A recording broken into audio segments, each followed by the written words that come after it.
This week on One Crazy Story, comedian Kevin Kramis returns to talk about what it's like to perform for the troops overseas. And he goes, Euro. And I go, I got nothing for you.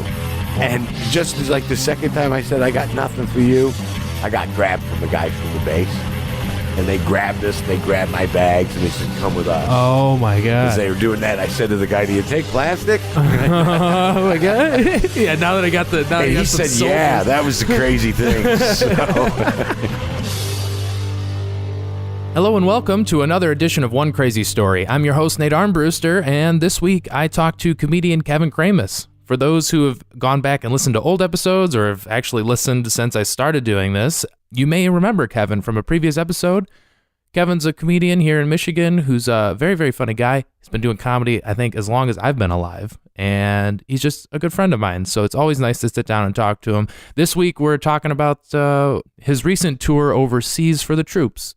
I feel like sometimes people forget that we have military bases all over the world, and they all need to be entertained too. And it's not always USO, like big Toby Keith's productions. Even people like us get the opportunity to perform for the troops sometimes.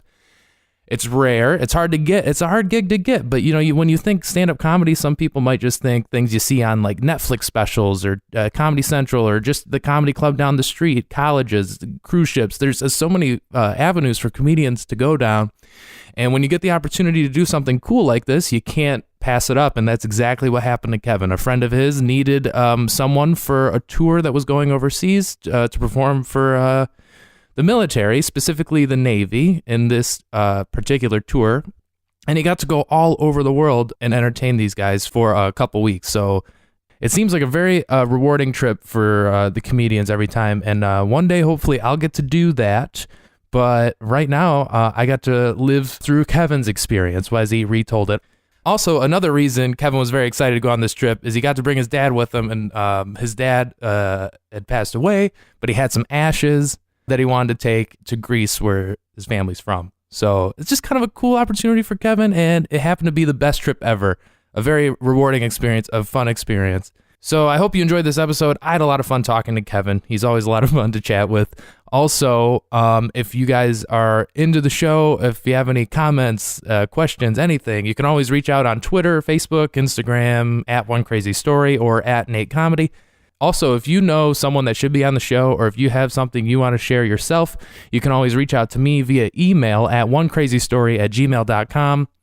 Would love to hear your thoughts on anything you may have to share. So thank you guys so much for listening. I really do appreciate it. And enjoy this week's episode with myself and comedian Kevin Kramis. I did what people would, when you tell a military, they think USO, but it's not USO, but it's similar to USO. USO is an agency or an element that books entertainment that goes and entertains the troops. And I did, for another element, I did it for Navy entertainment. Yeah. And there's Armed Services Entertainment. That's another faction of folks that book shows. So I did it for Navy entertainment. So I got a chance to perform at 3 Navy bases, at NSA stops. I was in Bahrain, and I was in Djibouti at Camp Lemonade, or Camp Lemonade as the guys call it over there, and I was in Crete at the NSA stop. In, so you had three stops basically over the course of what, like 2 weeks? 11 days. 11 days? 11 days, 14 flights. Oh my God. There was supposed to be an aircraft carrier show. Oh, yeah. And that fell apart when we got there. We got all the way up to the briefing on what to expect, and we got briefed for the aircraft carrier. We were supposed to go do a show on the Nimitz in the middle of Persian Gulf. Dude, on the aircraft carrier. Tailhook landing. Oh, shit. Stay overnight. Once in a lifetime, man. Once in a lifetime thing. When else we were supposed to get to do that. Uh-huh. That was why I wanted to do it. That was like one of the big selling points. Yeah, that was the selling point. Yeah, because when you get this phone call, you're like, you can get shot at and die. I get to land on an aircraft carrier. Well, and most of these bases though weren't in like any like high, I mean. Oh yeah. I mean, I guess there's always that threat, but you're not like in. I was in the Middle East, Nate. Yeah, I mean, there's not. I mean, it was a hot zone. I mean, I wasn't on the DMZ in North Korea, but I had to pass through immigration in 5 Middle East that's true, Muslim countries. That's true. I mean, that's a good point. I'm used to seeing the Muslim element because of where I live. But actually go where they live, right? It's way different. We don't quite have the rights in their country that they have in ours. Yeah. So, but it was great. Right. It was very cool. No, I didn't see. I wasn't at any place where anybody was getting shot at. There are places where totally comics go. Derek Richards, the guy that actually helped me hook me up with this thing. Yeah, he was wearing like helmets. Yeah, he's right? been that's like behind, enemy lines, doing dancing on the street with a helmet and a black jacket. Like intense stuff. Yeah. Yeah, he's done 5 or 7 shows in Saddam's palaces. Yeah, and he was over there during when all this stuff started over there, right? Like early 2000s or whatever. Early 2000s, like 2004, 2005, something like that. Yeah.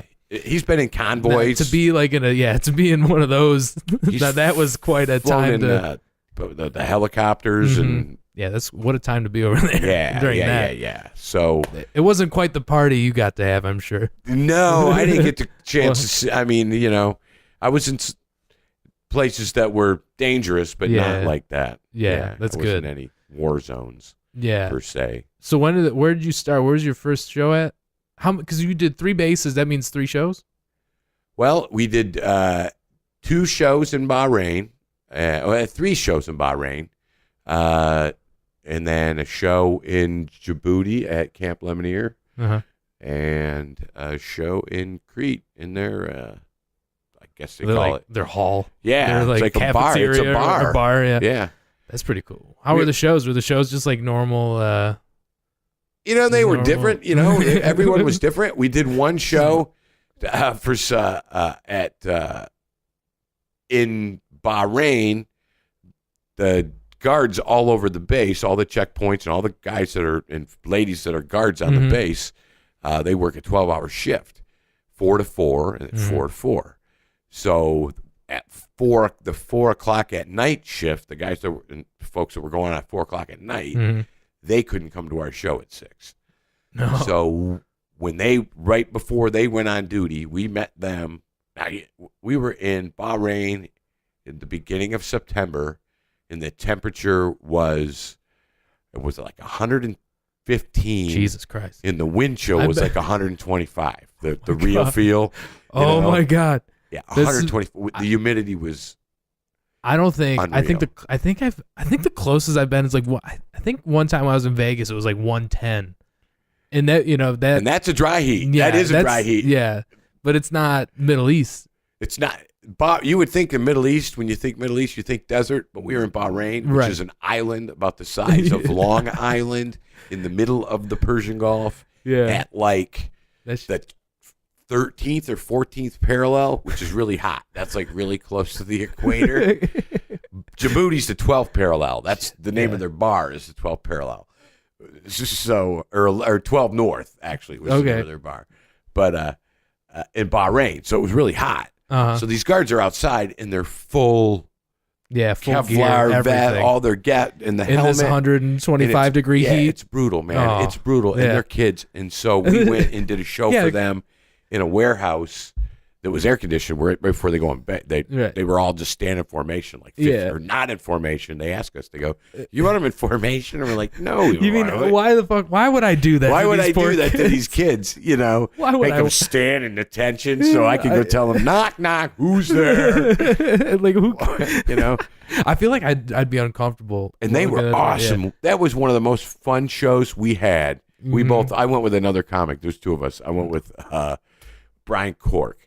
And so Brian and I both thought that was, they were really appreciative. Yeah. We stood there just in this warehouse talking to them. Yeah, because when's the last time they saw a show like an old American entertainer of any sort? You're like Eddie Murphy over there. Like everybody's like, Kevin Kramis. I'm into it. And we just sat there and talked to him like this. Like, no microphone. There was like 50 of them, no microphone. Was there even a stage? Or just on nothing. Just in a warehouse, yeah. dude, in an empty warehouse that was the air conditioning was like in the coldest ice rink you've ever been in. It was really nice. Oh, nice. And then you walked outside and it was 125 with real feel. Just hits you like your glasses.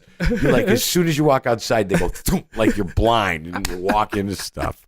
I've never been somewhere where it just every time you walked outside, your glasses got fogged up instantly. So I'm blind.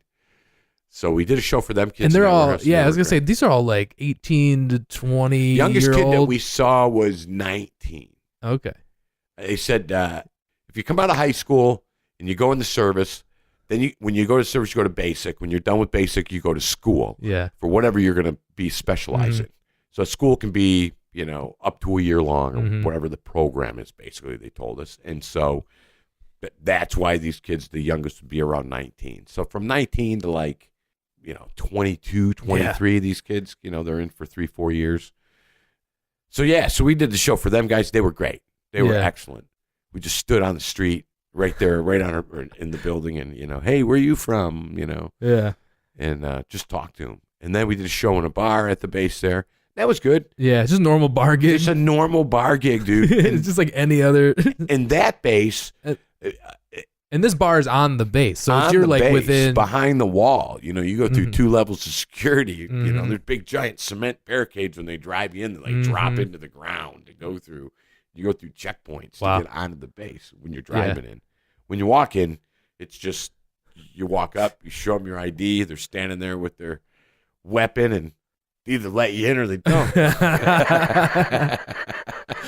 What did you get to walk in at all? Yeah, I walked in more than once. What's walking up? What's walking up to that like?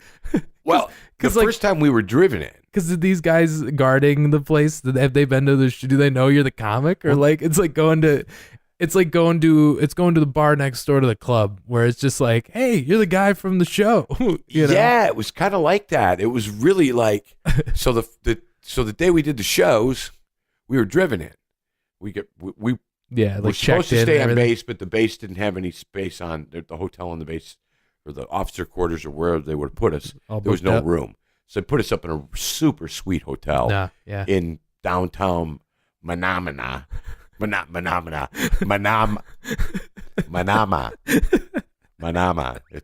No more na at the end. Manama is the Muppet song. Manama is the place in Bahrain. Manama, Bahrain. Manama is the Muppet song. Dun, dun, dun, dun, dun, that song. So you're staying off base. We're staying off which base. is kind of cool because you get to experience at least the town. Well, that one, they always told us, Brian and I, to stay together, buddy system, because you are in foreign lands and in the Middle East. Yeah, and you're not and not we only stand out. Well, yeah, you're just the 2 whitest people in we stand 4 countries almost within 4 everywhere countries. we go. He's a 6 foot, like it, 5, and bald, middle-aged guy, and I'm a little short. Just 2 dads. White, yeah, right. 2 old guys going through airports in the Middle East. Yeah, and you know how much those guys like. Talk about the odd couple. You know how much people in the Middle East like. They love us. Like love Americans. Us. You know what? Or the even people, just. Well, I mean, you know what I'm saying. Is in the airports and the security, if anybody's nobody likes you. We stood out everywhere we went. In the Muslim countries. But so you're staying on this hotel and we stayed in a nice place. Yeah. So we go back. So the first time we go to the base, they drive us to the base. So the next day, they were supposed to go to the Air Force aircraft carrier, and that didn't happen. So they briefed us. They told us what to bring. They said the heat was extreme on the boat. Oh man! To bring wear clothes, have a change of clothes when you get to the boat in case you shit yourself. No, because when you get to the boat, you're gonna be. Well, yeah, if you shit or puke yourself when you're flying and do the tail hook. Yeah, they told us that. I was going to say, they said chances are you probably would get sick leaving the boat is more so than landing on the boat. The tail hook landing isn't. I don't know the name of the plane that they would have landed us on, but you sit facing the tail in the plane, and there's no windows, and it's a prop plane. Oh boy! And it's apparently extremely hot, so that's why you have the clothes that you wear. Yeah. We have 2 extra changes of clothes. That's all we could bring with us. That sounds that's so you're facing backwards. So the tail hook when you land apparently isn't bad. Because you throw into it. Yeah. Right. But they said taking off. when you go off the front of the boat, it drops. Oh.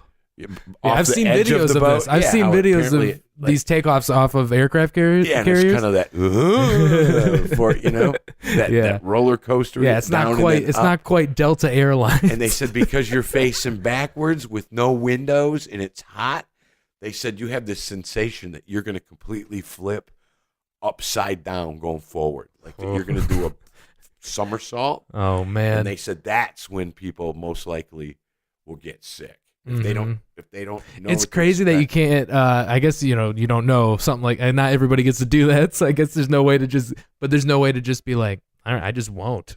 We'll find out. You know what I mean? Exactly. You can tell me. You can brief me on this all you want. All you want. Look, you're gonna think you're gonna do. I don't puke for anything. I ride the Magnum. I haven't eaten in 3 weeks. Yeah, exactly. I won't throw up. Yeah, right. Is that M&M's from kindergarten?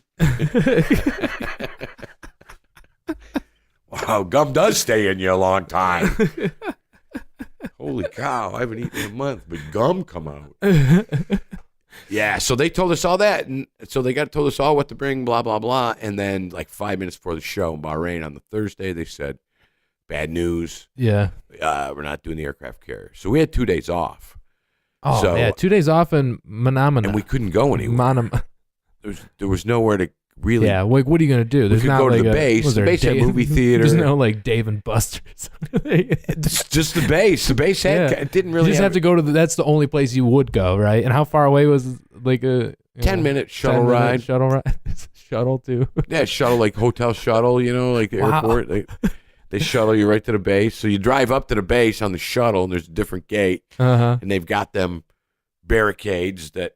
The big cement like road barricades, and you kind of zigzag through those, and I come up to the fence there, and they got them, one of them big giant like bread turnstiles, slicer turnstile things, and the guards are standing there on the outside, and they caught me off guard. The both of us we were walking up, we're like, "Hey guys, how's it?" We didn't realize. They're like, "Oh, you did a show for us yesterday." And we're like, "Oh yeah." And so they talked to us, and that's cool. We didn't even have to show them that's funny. Our stuff. Yeah.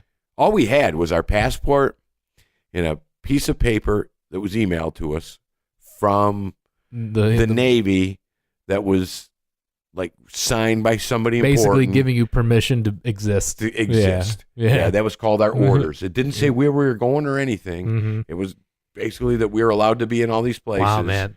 And that's it. Yeah. I mean, we had an itinerary and everything, but these were the 2 official documents. Right. Our that's passport, that's what's going to get you in. And then this thing that, I could have printed off that you're some bulletin board on that somebody sent me to off of Facebook or something. Look, I'm getting into the country with these Navy papers, So yeah. So that's pretty badass to be able to walk up to a base in Bahrain and just be like, "Hey, what's up? Yeah, come on in." They was like, "Hey, come on in, guys." We're like, it was really wild that, like it wasn't wild. They saw us the day before, but it was unexpected that we actually, because it looks so intimidating and like they all look the same. Yeah. They're all dressed in camouflage. Yeah. They're all desert camouflage. You're walking, and they're all standing same there haircut, with a AR-15. Yeah, same haircuts and just, exactly. Yeah. You guys all dress the same. Yeah, there's no individuality. No. So they were all great. The kids are great, awesome. man. It's a great experience. I would tell any comic, if you get the opportunity to do it, dude, do it. Go anywhere. I would do it. Yeah. I was reluctant to do it years ago just because I don't know. Whatever. I didn't want to get shot at or whatever. That's a fair reason, but man, I'd love to do that. Like, yeah, oh man, it'd be fun. Go. Yeah. So, and when else are you gonna go to the Middle East? What are you gonna go? Just like, I just want to go see Bahrain. It was so random, and everything I do like this is so random. I get in the middle of the night, I get email from Derek Richards. Hey, are you available September 5th to the 15th to go to Bahrain? He sent me the itinerary: Bahrain, Djibouti, Crete, an aircraft carrier, and I'm like, what? Yeah, I guess. Yeah, sure. We going for fun, or are we doing? You'd cancel just about anything. You go land on an aircraft carrier, right? Yeah, I would. Yeah. What? Dude, I can't go, man. I'm having liver transplant. I think I'd still go. You know? Totally. I'll roll the dice on my liver. I'll roll the dice on my liver. So it was the middle of the night, man. and like the end of July of this year of 17. Derek Richards, you know, I got a text. Just fell in your lap, just so random. Just like that. I did have to cancel a couple things, but like I said, for listen, that, I'm going all day long. Yeah, I'm going to Bahrain. And I'm going back to Greece. I was really excited to go back to Greece because, I'm half Greek. My dad, his parents are from Greece, and so you got some Greece in your blood. Yeah, and I was excited to go back to Greece, and it's different. I got to go to Greece on a different trip that Derek Richard took me up working a cruise ship in 14, and I went to Western Greece, two of the islands in Western Greece. My grandfather is from Greek Cyprus, and my grandmother is from the island of Lesbos, Greece, which is in eastern island of Greece, and so I'm part lesbian. It comes from Lesbos. I was gonna ask. Yeah. Oh no, that's the big story. That's when I was a kid. They told me that when I was a little kid. That we were from the island of Lesbos, and I should tell people like a little. When you tell kids to say stuff, and then you have them go up and say stuff to people at a party. So I was the kid that walked around to people. And I'm part lesbian. I'm part lesbian. And it wasn't until I was a little bit older, Hey, wait a minute. Yeah, I was like 45. So anyways, my grandparents are from Greece, and so I had an opportunity to go to Greece and Western Greece, and so my dad had passed away in 2010, and I had some of his ashes I put him in the ground with my grandma, but I had a scoop of his ashes just in case I got a chance to go somewhere. And in 2014, when I heard I was going to go to Greece, I was like, I'm going to take my dad with me. And the night before, I'm like, I'm going to sprinkle him in it. And so, what did you keep? What did you keep him in? Just like in like a not a vial. What did you keep him in? And did you keep him in an urn? He's in the cookie jar over there with my dog.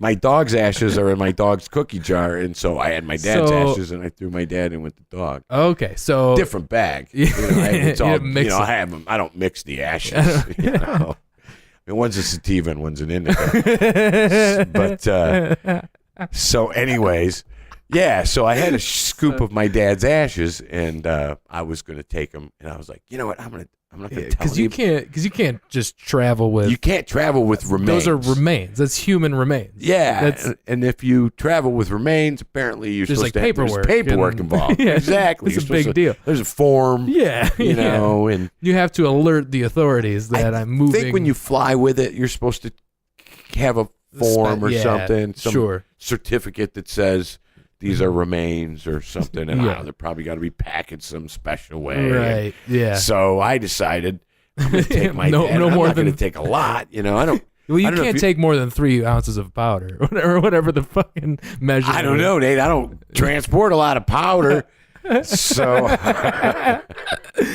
but when I went in 14, I took a suitcase, so I packed my dad. I would have packed him in my. But what happened was, check him. Is I got him already. I got a 5-ounce gold bond. It was gold bond powder. Yeah. And I don't know if you've ever dealt with remains of cremated remains before. No, but not too many chances. But it's not powdery like when you think of ashes, like you think of a cigarette ash, and it's like sand. It's a really fine, grainy, gritty, chunky, like it chunks up. Yeah. So, so it's heavy. So it's heavy, yeah. So I got the gold bond, and I emptied the powder, and I put my dad's ashes in there. And like I said, they're chunky. And so you shake the gold bond thing, and it sounds like, a 10-ounce maraca. I mean, it weighed twice as much as the thing. It's heavy. And you're and you're like, oh, this isn't going to fly. Yeah. So I take some powder, put some powder on top. Thinking about deadening it a little bit, and this way, if they go to shake it out, at least powder will come out, Smooth. And I'm ready to go. I'm good to go. This is 2014. I'm taking my dad to Greece. Yeah. The day before I go, I talk to my good friend Ben Creed, another comic, on the phone, and he gets me paranoid. He goes, dude, you're going to go to jail. You're going to jail. You're going to be stuck in some Greek jail. you're gonna be, you're gonna get raped in a Greek jail for having your dad's gold. All this for all this, and I'm like, yeah. So I don't take them. Right. If I panic and I don't take them. Yeah. So I get this other opportunity to go this year in 17, and I'm like, all right, I'm gonna take my dad's ashes. Now, if there's ever a chance for you to do it, because you're like, I mean, that's got to be a sign in some way to be like, you know what, I'm going back to Greece. I just happen to be making a stop there. And Nate, that's what I thought. I thought, man, you know what, Nate, this is a sign. Somebody's giving me a sign. I get to go back to Greece. I get to go back for to Greece. Free. I'm getting paid to go back. I get to go do something for somebody. I get to give back, and I get to take my. That's what it sounds like, doesn't it? Yeah. It sounds beautiful like that. Yeah. Because in 14, I didn't anticipate when I went, if I'd have taken my dad, I just went from the U.S.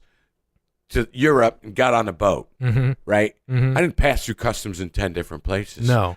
Yeah, you only went to one destination. One destination. But over there, you're flying This every trip, 14 flights. And I didn't think this. How many countries? I went, like, how many countries did you pass through? We passed through 5 Muslim countries. Yeah. Which security over there? I mean, I don't know. It's different everywhere you go. So, it's really interesting. So you're flying 14 flights. 14 between flights. However many countries. 5? It was multiple. Because there's so many hops to get to where. Yeah, because you're flying all over. Like just I went to from get here to to Chicago, to Amsterdam, to Kuwait, to Bahrain. And these are international flights. Like that's the thing. You're not just like getting on a plane. Like you're getting questioned everywhere. And I am not a world traveler when it comes to. I've flown quite a bit in the States, but I didn't know. So I'm thinking, I take my dad with me. I got my dad in this.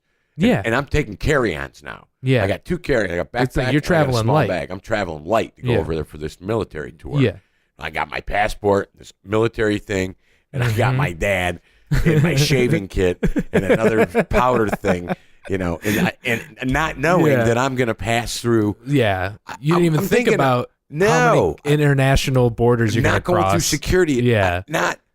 In language, speaking different languages, like you're not even you're not even considering. I'm not even thinking that, dude. I'm just thinking I'm gonna do this. I'm gonna go on this aircraft carrier, and I'm gonna I'm gonna take my dad to Greece. Yeah, I'm just praying good thoughts. You're just all excited. I'm all excited, not thinking. Yeah.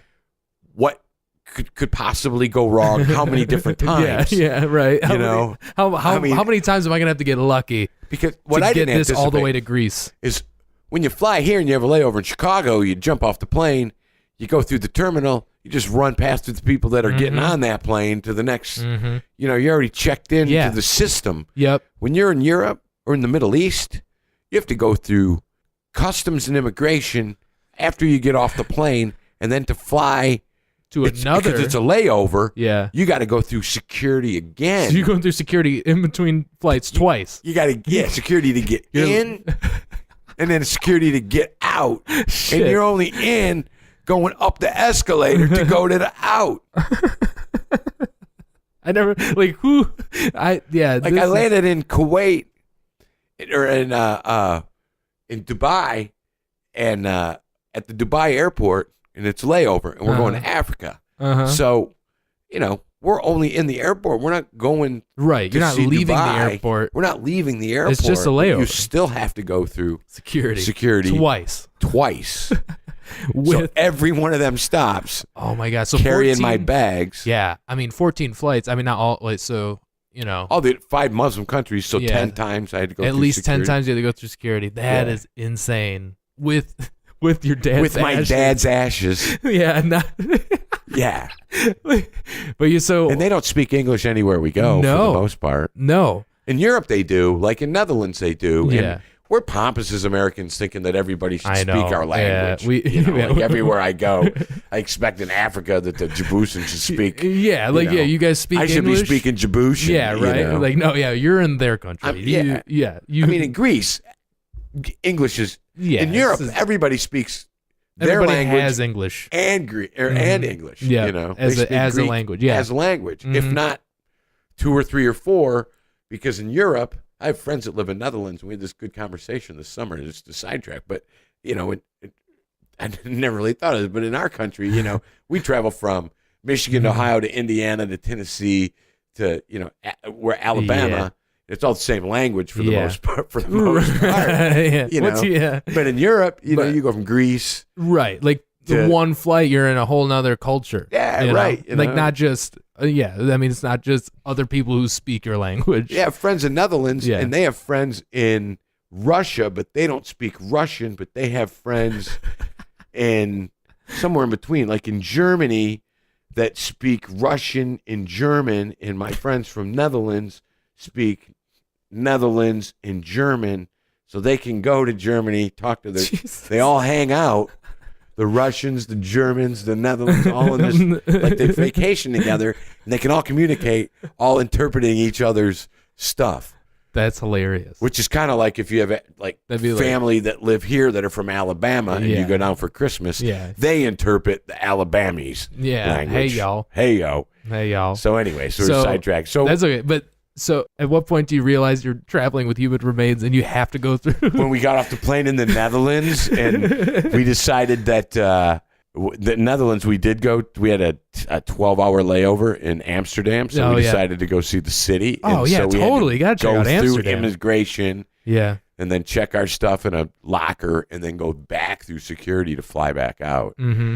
So you're like, oh, shit. But I knew, I guess I knew I was going to do it there because we knew we were going to do that, and I thought, it's Europe. You know, it's one. It's one stop. You're probably fine. Your odds are pretty decent. Rolling just the dice toss on them in Europe, your bag. Because are they really looking for that? But I've never traveled internationally by flight, so like I don't know what it's like to go through customs. If they like how intense they search your shit. I guess it varies, but I'd be shitting Europe my pants, man. Isn't terrible, at least the places that I've been in Greece and in England and just normal. Croatia wasn't bad. Mm-hmm. Italy wasn't bad. I mean, everywhere was, but in the Middle East wasn't either. For the most part, we slid in and out. The people were in Bahrain and in Djibouti. We had to buy, I guess, work visas or visas to get into the country. Basically, buy your way into the country. And Bahrain was pretty cut and dry. Yeah. Bahrain, we gave them our paperwork and $35 American, I think it was, and they stamped our passport and let us in. Djibouti, we were told to have $60 in U.S. funds, cash, 3 $20 bills, no older than 2004. Wow, I'm not kidding. That was quite specific from the Navy. Wow, this is what they told us. So when the Navy tells you, you do it because you're like, I'm not getting stuck in Djibouti, man.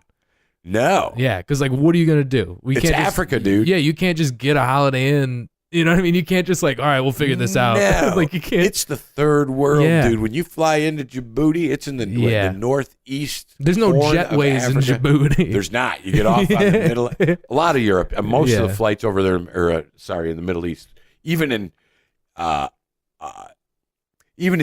which that airport is the size of the city of Chicago, gigantic. That huge. Airport. It's probably beautiful too. And we still got off on the tarmac. It was so busy, and we were on such a small plane. That airport was full of that giant Airbus, 380A, the big, the huge, that double that decker new one. Yeah, it's unbelievable.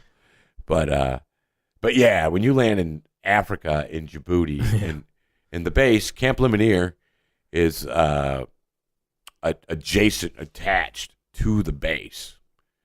And so the U.S. utilizes the Djiboutian airstrip where the Djiboutian airport is. Oh, okay.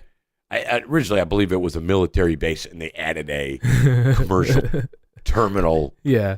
It's the size of the ice rink in Novi, the terminal. I'm not kidding.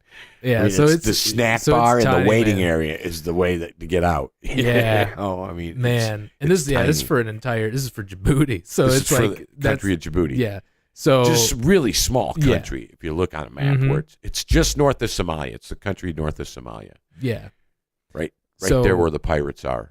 They're in the so not a place you want to get stuck, or maybe you just here for business. We'll go in and out. We don't need to be stuck here. Yeah, that base is there. At least publicly, they tell us the base is there for pirates.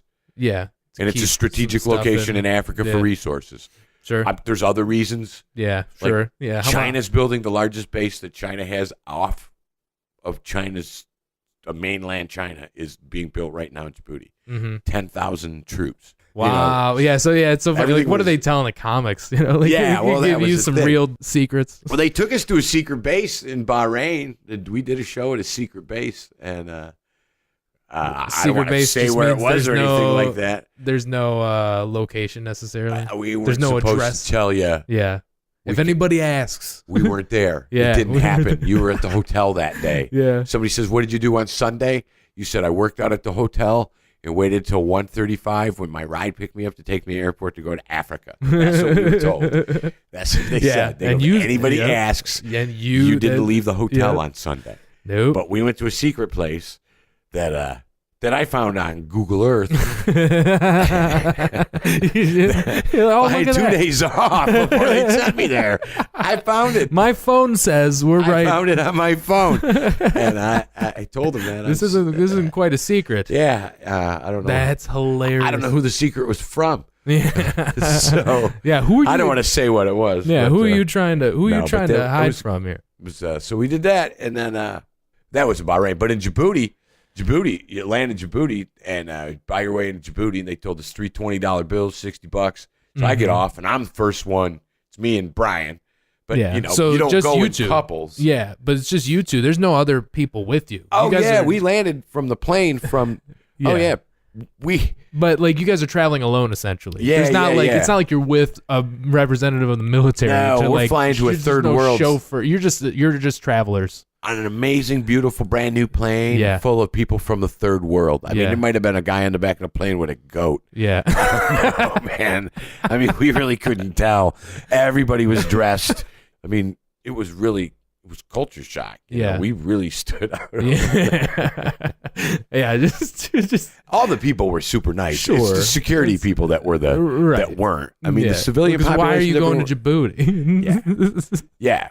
So you have to buy your way in. We have this money to get this visa. Mm-hmm. And anyway, this is the trip. It's the stops where we perform Bahrain and then Djibouti and then Crete. So I'm going into Djibouti and I got my three $20 bills.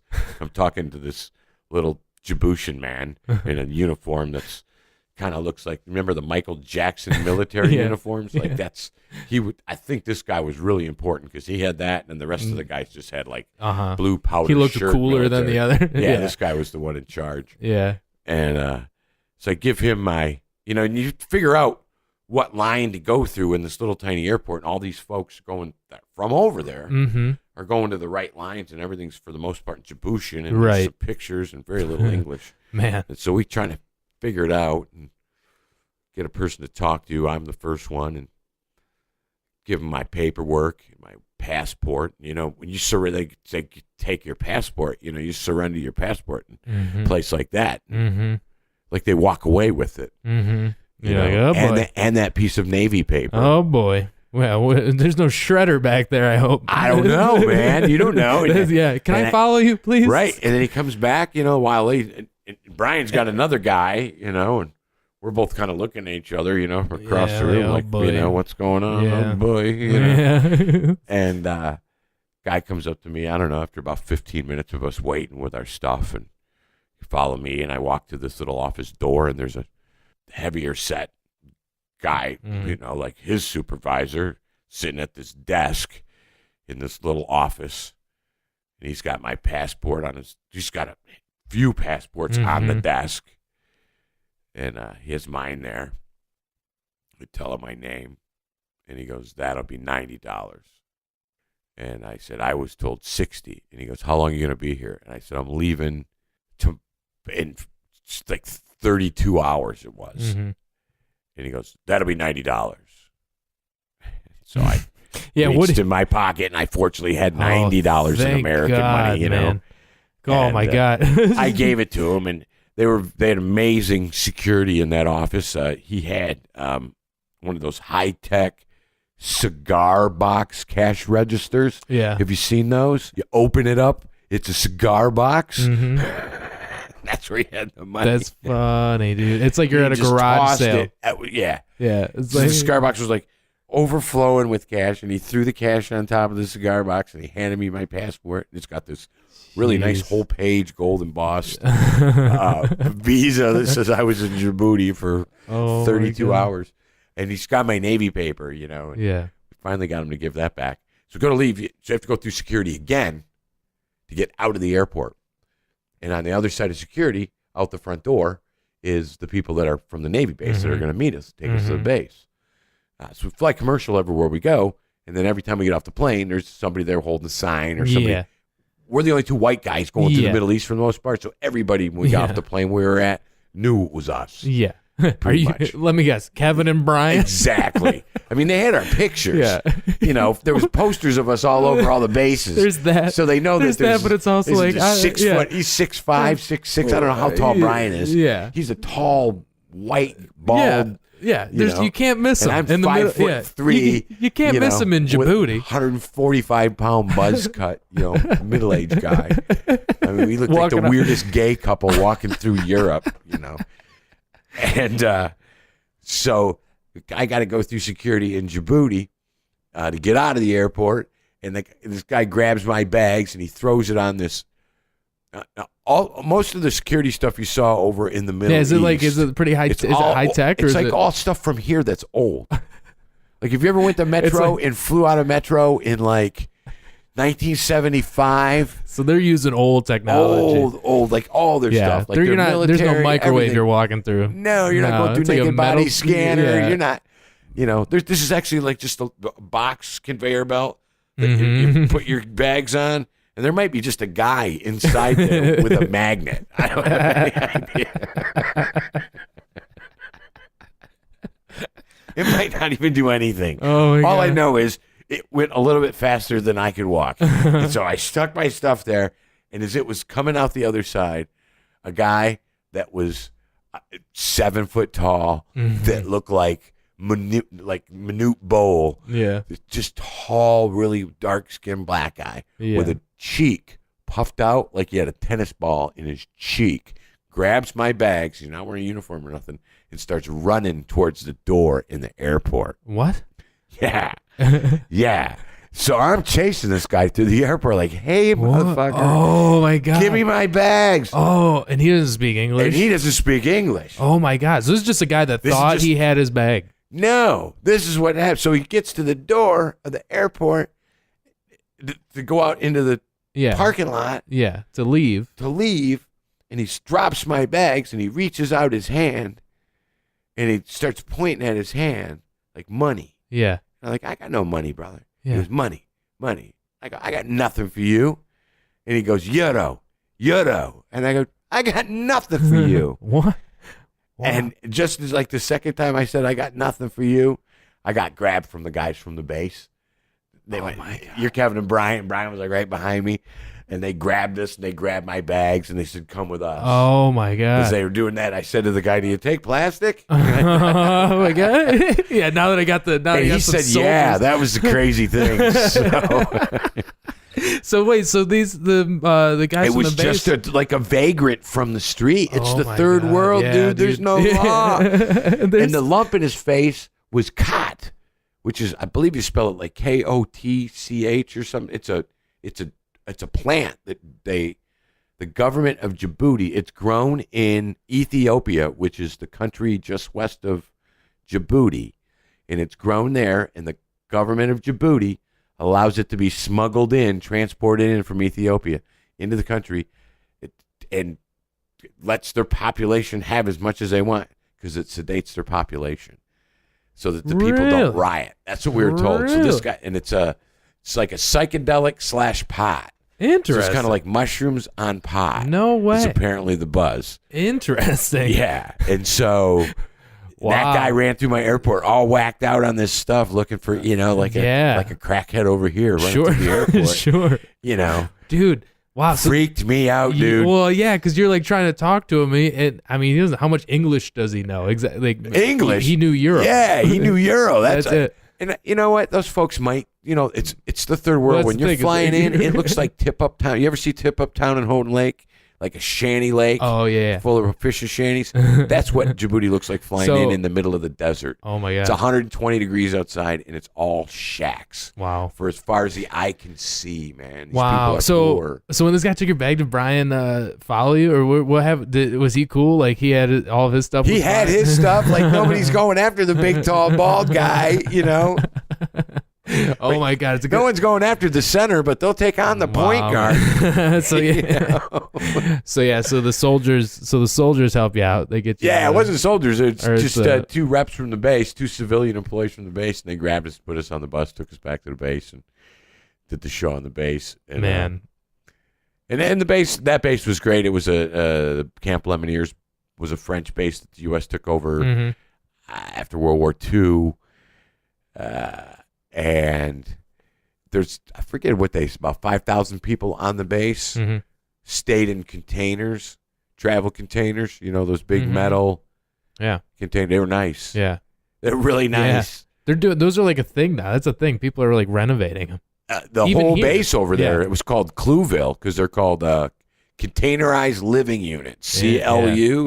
So they call it Clueville. And they're like, as far as the eye can see, you know, for 100 yards, they're 2-3 floors high, stories high, stacked up. They're nice, man. And they're nice. Because these were like we stayed in one that was, it's like a college dorm. It was a double dorm, bathroom in the middle, entry door in the center on the long wall, and then to the right is a bedroom, to the left is a bedroom, and then right in front of you is a bathroom with a toilet and a shower. So you share that. Air conditioning was as cold as it could be. It was beautiful. They really took care of us. Food was great. The show was awesome there. The people were awesome. So all in all, pretty good trip to Djibouti. Yeah, it was. Djibouti was a nice little stop. Got to train for that marathon. So I did 5K on the base at 10 o'clock at night when everybody else was training. When it had cooled down from a blazing 115 to like 95. It'll cool off at night. 95. Yeah, I did 5K. Jesus. Ran the base twice. And that was a great experience. So I got my dad all the way through to Djibouti. Yeah. And everything was good, man. Yeah. And the next stop is Greece. So you're almost there. I'm almost there, brother. Yeah. I'm almost there, man. And so I'm leaving Djibouti. And we're at the airport, and it's late at night. It's about 1 o'clock in the morning, and it's just, again, this tiny third world. It's hard to explain, but it's like it's like Cedar Rapids Airport. Smaller than that. Yeah. The waiting area was like, you know, it's it's like a Greyhound. A big station. emergency room at a hospital. Was a classroom. Yeah. The waiting room was like a classroom with a bar. You know, and you could look over to the airstrip, you know, out into the desert. And you said it's a late flight. We're the only plane flying out that night. There's no other.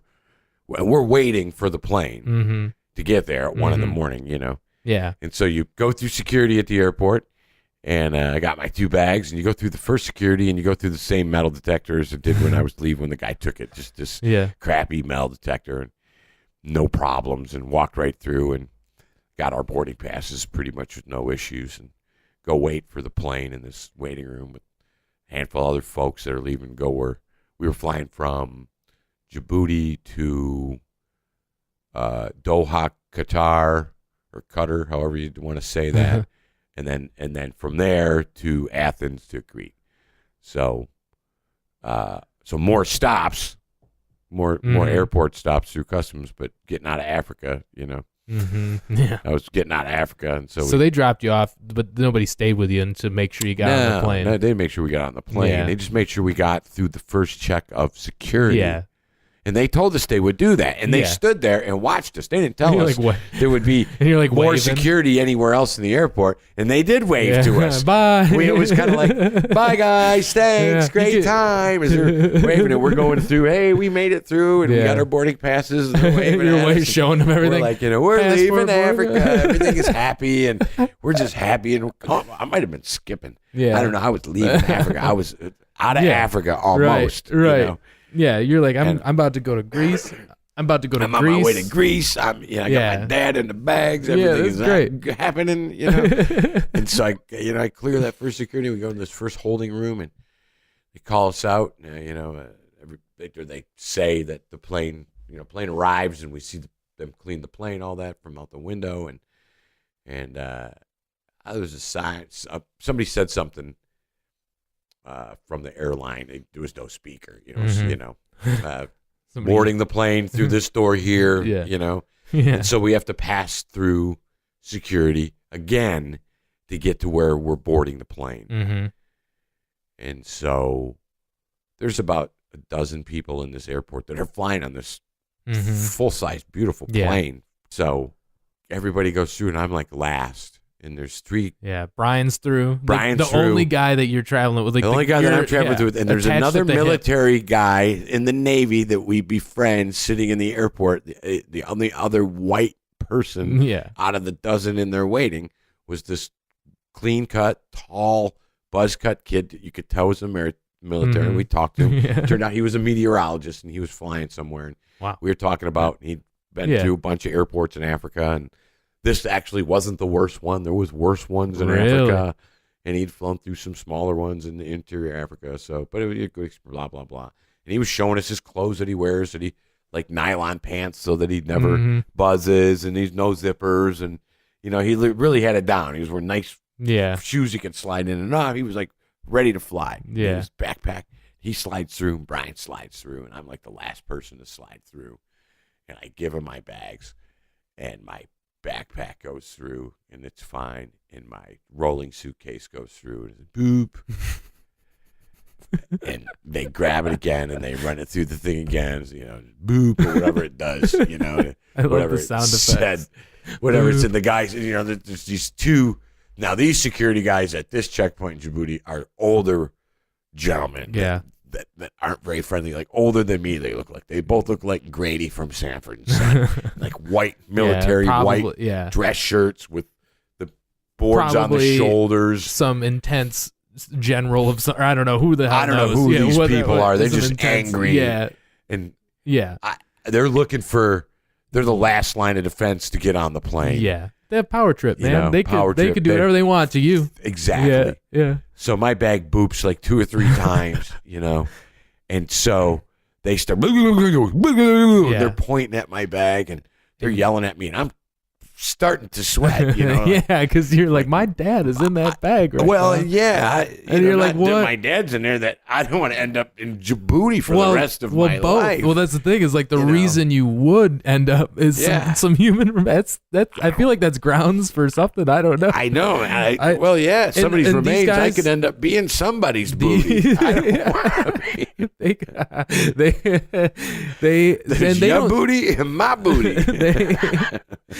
They don't speak any English. If they do, it's by convenience. Right. I think there's a lot of English by convenience over there. And again, it ain't my fault. It's not their fault. It's my fault. No, that's the thing. It's like it really went in Rome. But I just mean, when your bag is getting searched and 2 guys are yelling, you have no clue. I don't know what they're yelling at. Because they could have been talking about anything. But I mean, maybe they weren't even talking about your bag. They might have just been talking about something lunch. Yeah. How was their shawarma? Yeah. But they're like working and talking. Like who knows? But all you can think is like they're saying like I'm fucked is all that you're hearing. And they're pointing at my bag, and they pulled my suitcase bag. I said my duffel bag or my backpack was fine.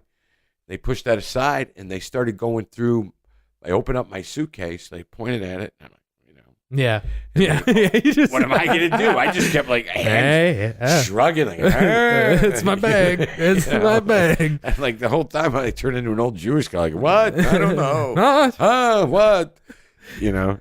So they're going through, and they're like yelling, and they're pointing at me, and they're going through, and they're like taking my clothes out, and they grab my shaving kit, and they run my shaving kit through the booper, and so that's where the weapon is at. Right. And in the shaving kit is my toothbrush and my toothpaste. And your Gold Dad powder. Gold Dad bond powder. Yeah. That's how I bonded with my dad. It was a gold bond. We were never really close, but at the end, we had a gold bond. So you think, oh, shit, they're on to me. What else? I don't know. Yeah, I really didn't know, but I thought, what could that metal detector... Yeah, because you've been through 14 countries or whatever, and you're still was it a density? I don't know what I was thinking. I mean, I was just thinking I'm just in problems. trouble. No problems. So far, all these countries, you think high tech in some of these airports.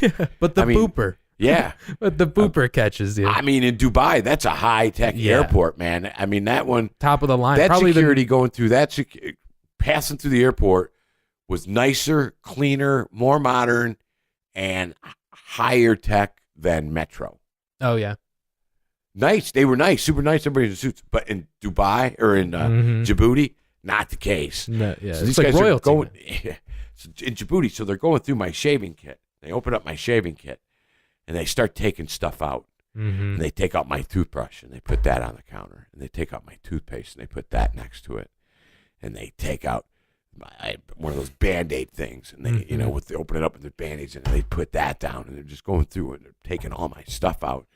And they take out my dad, and they put him next to my toothpaste. Oh, shit. And then they go inside, and they grab my tweezers. My little metal tweezers, and they hold them up. I'm short, and these guys are big. And so this guy, it's like, and granted, the 12 people that are flying on the plane are all in this small waiting room. We're all waiting to go out the door, down these stairs to go out on the tarmac to the plane. And he's like holding up these tweezers.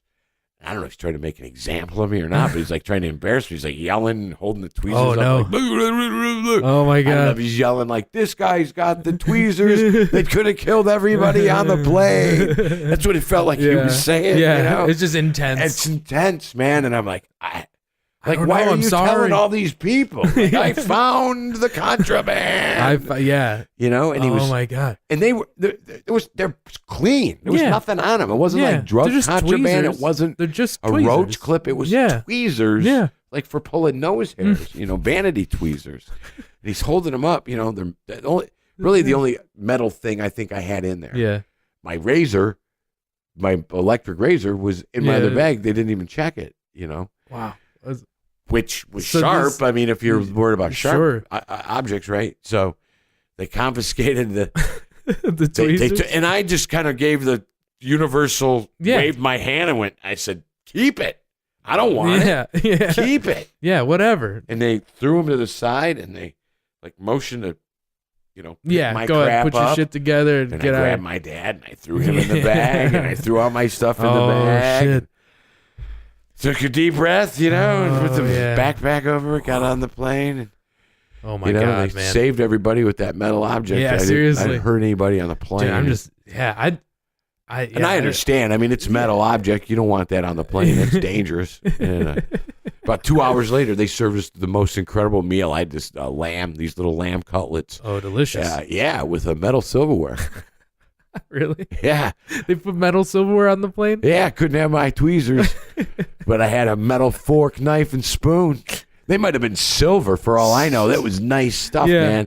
Oh my God. Ceramic plate. Wow, man. Metal I don't silverware. think you fly anywhere in America with metal. A knife. Metal knife. A metal fork. A metal spoon. Jesus. But those 3 items put together with them little tweezers, everybody knows what happens.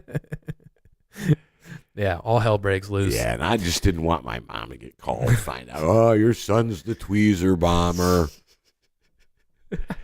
I'd be shitting my pants, man. Not only for the tweezer part still, because who knows why they would want to detain you, but the fact that you had human remains alone, like that's like the one thing that you're just like, what happens if I get caught with this shit? Like, what happens? Because I mean, it's harmless, but also it's illegal. It's illegal, right? So like, exactly. You're not, and it's not like it's just a few ounces of powder or fucking. Yeah, I think it was a 5 ounce or it's a 3 ounce shaker. It was a 3 ounce like shaker. Whatever, but like still, that's I feel like that in Djibouti that could be grounds for decapitation. Who knows? Anywhere, right? It could be some international stupid dude.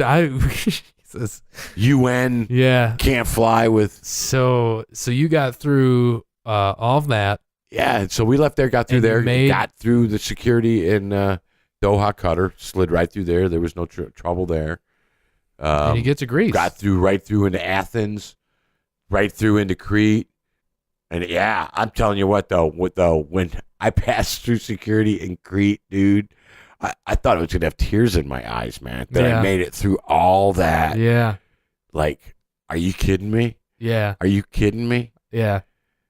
Yeah, and I'm here. When I was on or not in Crete, in Athens. I cleared security in Athens, got on the plane to fly to Crete, and I was on the plane flying to Crete thinking, I can't believe it, man. That's awesome. I made it. That is awesome. I made it, man. I was like, I almost had tears in my eyes doing that then. Like, wow.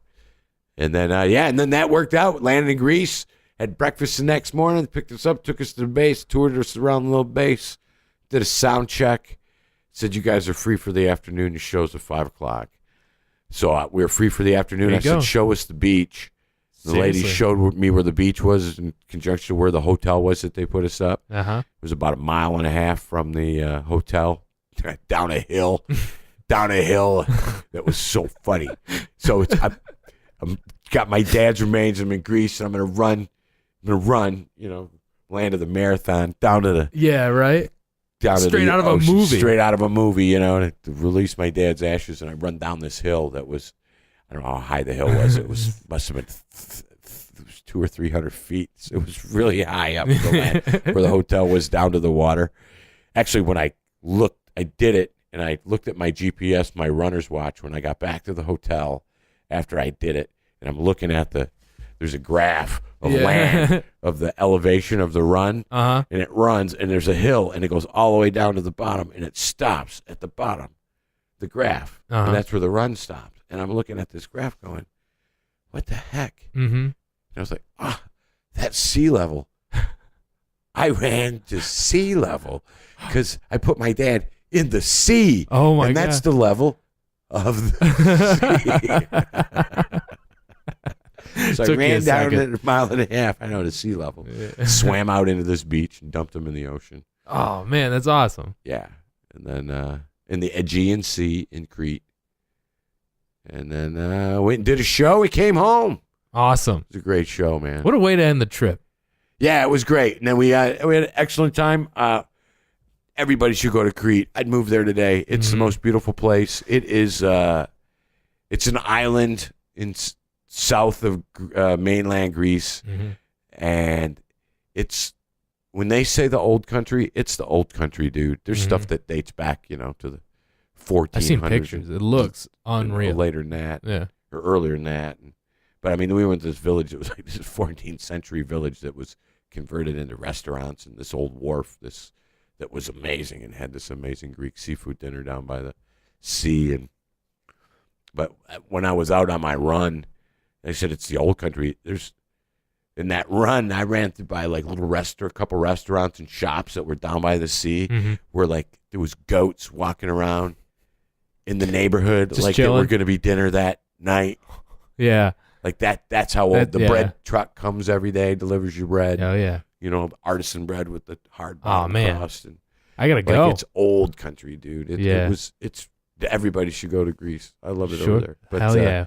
Yeah, great trip. I will definitely say I'm very blessed to be able to do something like that, and our troops are great kids, and it's an honor to be able to go and perform for those people for what they do. And every day. To think there's a foot of snow out there, it's and easy. It's cold, yeah, and it's nasty out there. It really puts things in perspective, Yeah, but to think right now, there's a kid that's your age or younger, that's standing guard someplace. Like, really, the Jack Nicholson speech where he's talking about a guy on the wall at the end of A Few Good Men before he goes, before he gives the you can't handle the truth part. But when he does that whole thing about, there's this many men standing on that wall protecting that whole thing. Mm-hmm. That's true, man. Yeah. Those kids are out there, and they're doing that, for our freedoms.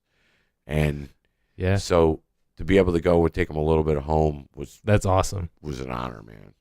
Well, man, that sounds like a great trip. Yeah, it was great. It was cool, man. Kevin, I'm going to do it. I'm going to have to do it. We'll do it, man. We'll do it together. Yeah, we'll do it together, man. I'll go to Crete with Kevin Kramis. Heck yeah, man. Well, thank you again for being on the podcast. Thanks, brother. It was a good time, man. Appreciate it.